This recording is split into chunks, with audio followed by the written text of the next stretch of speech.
Alors messieurs, nous entrons à présent dans le vif du sujet, bulle ou pas bulle. Alors j'ai envie de me tourner tout d'abord vers vous, Pierre, parce que vous nous avez apporté un graphique. Et j'aimerais que vous nous le commentiez, c'est l'évolution du rapport prix sur revenu disponible.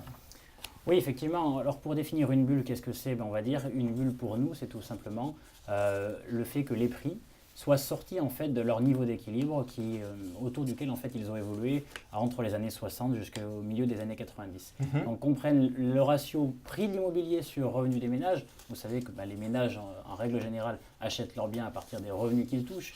Donc bien entendu, il doit y avoir naturellement une corrélation forte entre les prix de l'immobilier et le revenu des ménages. Qu'est-ce qu'on constate? On constate que tout au long en fait, des années 60 jusqu'au milieu des années 90, on avait une bonne corrélation entre le prix de l'immobilier et les revenus.